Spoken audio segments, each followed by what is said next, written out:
So friends, ఈరోజు ఒక చిన్న అప్లికేషన్ యాప్ తీసుకొచ్చాను. సో VLC ప్లేయర్ అని మామూలుగా సిస్టమ్స్లలో, పీసీలో, ల్యాప్టాప్లలో యూజ్ చేస్తూ ఉంటారు. బట్ మన కోసం దాన్ని కూడా తక్కువ ఎంబీలో, తక్కువ సైజులో మనకు కూడా కన్వీనియంట్గా VLC ప్లేయర్ అయితే తీసుకొచ్చారు. సో మంచిగా క్వాలిటీగా ప్లే అవుతూ ఉంటుంది. ఏదైనా మూవీస్ కానీ, వీడియోస్ కానీ ప్లే చేసి చూసుకోవచ్చు. మంచి అప్లికేషన్ అని చెప్పాలి. అలాగే వీడియోని మొత్తం ఎండ్ వరకు స్కిప్ చేయకుండా చూడండి. ఎందుకంటే ప్రతి సంబంధించిన యాప్కి సంబంధించిన డీటెయిలింగ్ కానీ క్లియర్గా ఉంటుంది. మధ్యలో స్కిప్ చేస్తే అర్థం కాదు ఫ్రెండ్స్. అండ్ అలాగే తెలుగు A to Z 30 ఛానల్ని లైక్ చేసి, షేర్ చేసి, సబ్స్క్రైబ్ కూడా చేయండి. సో ఇప్పుడైతే ముందుగా మనం ప్లేస్టోర్లోకి వెళ్ళిపోయి, ప్లేస్టోర్లో ఇక్కడ VLC అని టైప్ చేసి ప్లేయర్ అని టైప్ చేస్తే కనుక మనకు ఇక్కడ వచ్చేస్తుంది ఇది. సో మనకు చాలా కన్వీనియంట్గా ఉంటుంది, చాలా బాగుంటుంది.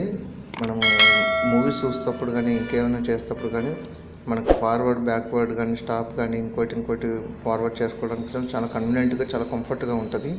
రిస్క్ ఉండదు. కానీ మంచి యాప్, మంచి అప్లికేషన్ అని చెప్పాలి. అండ్ మీరు కూడా ట్రై చేయండి ఈ VLC ప్లేయర్ అనే దాని గురించి సంబంధించింది. సో నేను ఆల్రెడీ VLC ప్లేయర్ యూజ్ చేస్తూ ఉన్నా, అందుకే అప్డేటెడ్ అడుగుతుంది. సో ఇన్స్టాల్ అయితే చేసేసిన, ఓపెన్ చేస్తున్నా.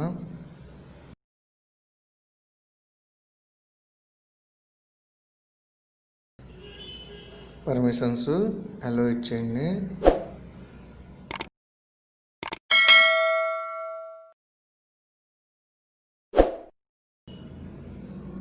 సో నా దాంట్లో అయితే వీడియోస్ అయితే లేవు ఫ్రెండ్స్. వీడియోస్ ఉంటే వీడియోస్ మనం ప్లే చేసుకుంటే సరిపోతుంది, అంతే, అంతకుమించి ఏం లేదు. ఆడియోస్ ఉంటే ఆడియోస్ ప్లే చేసుకొని వినొచ్చు. సో ఇంకా ప్లేలిస్టు, బ్రౌజ్ ఇక్కడ అన్నీ ఉంటాయి. మనకు మన దాంట్లో ఫోన్లో మెమరీ కార్డులు ఎక్కడెక్కడ ఏమేమి ఉన్నాయనేది. సో అది.